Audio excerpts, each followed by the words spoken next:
Доаѓаат летните месеци, а оваа година, исто како и минатите години, локалните власти потврлија тревите се неискосени, а оттаму секогаш демнат опасности, како што се змиите. Змиите, како вид, не дека се плашливи, но тие никогаш нема да нападнат ако не бидат предизвикани. Значи, змиите на некој начин се рационални, во нашето поднебје тие не сакат оној отров кој што го имаат создадено нивните жлезди да го потрошат залпно. Тоа ќе го направат само во ситуација кога се принудени на тоа. Не се советува никогаш, барем не советуваме ние да се убие таквото животно, иако изгледа и повеќето луѓе имаат голем страв. Тие сепак се хранат со животни како глодари, гуштери, други видови на змии и на некој начин фактички прават баланс во екосистемот и се корисни.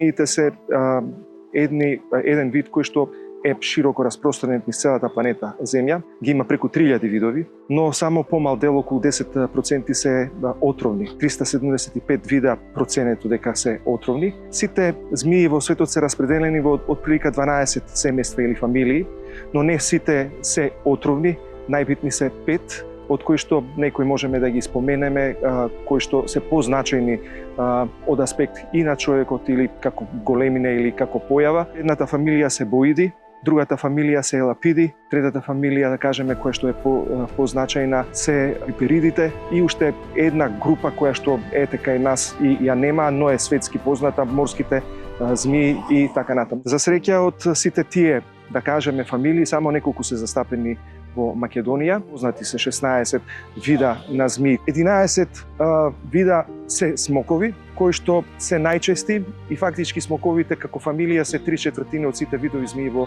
светот. А од отровниците се застапени само 3 вида. Едниот вид е поскокот, другиот е шарката и остроглавата шарка. Кога спориме за отровните змии, сакам да напоменам дека две од нив, шарката и остроглавата шарка, тие се сепак може да се сретнат на надморска висина над 1500 метри.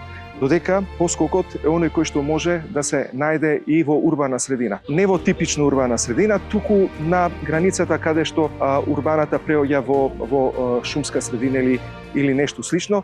Доколку ве касна змија, вас или вашиот миленик, пред се не треба да ве фати паника, но постојат чекори кои што треба да ги преземете за да се заштитите. Она што го знаеме од средствата за информирање е дека оној кој што ќе биде во интеракција, односно кој што ќе најде на змија или не дај Боже биде каснат во змија, дека најдобро е прво да се јави на единствениот број 112, зависно дали е каснат некој човек или е каснато неговиот миленик, да се обрати на соодветниот доктор, дали на хуман или на ветеринарен доктор. За да се спречи ширењето на отровот од местото на каснување, најдобро е значи да се спречи тој да дојде, односно да дојде брзо во циркулација. Тоа значи дека местото кај што е каснување треба на некој начин да се имобилизира, за да се ограничи движењето, ако е тоа екстремитет, или да се ограничи движењето, бидејќи со движењето се забрзува циркулацијата и ширењето на отровот. Ако може да се стави некаква стегач, трака, но и тука треба да бидат предпазливи, бидејќи во таков случај не смеат да ја запрат циркулацијата, бидејќи тоа би предизвикало друг проблем. И зборуваме, тоа е ситуација на прва помош кога се далеко од местото каде што може да се даде стручна помош.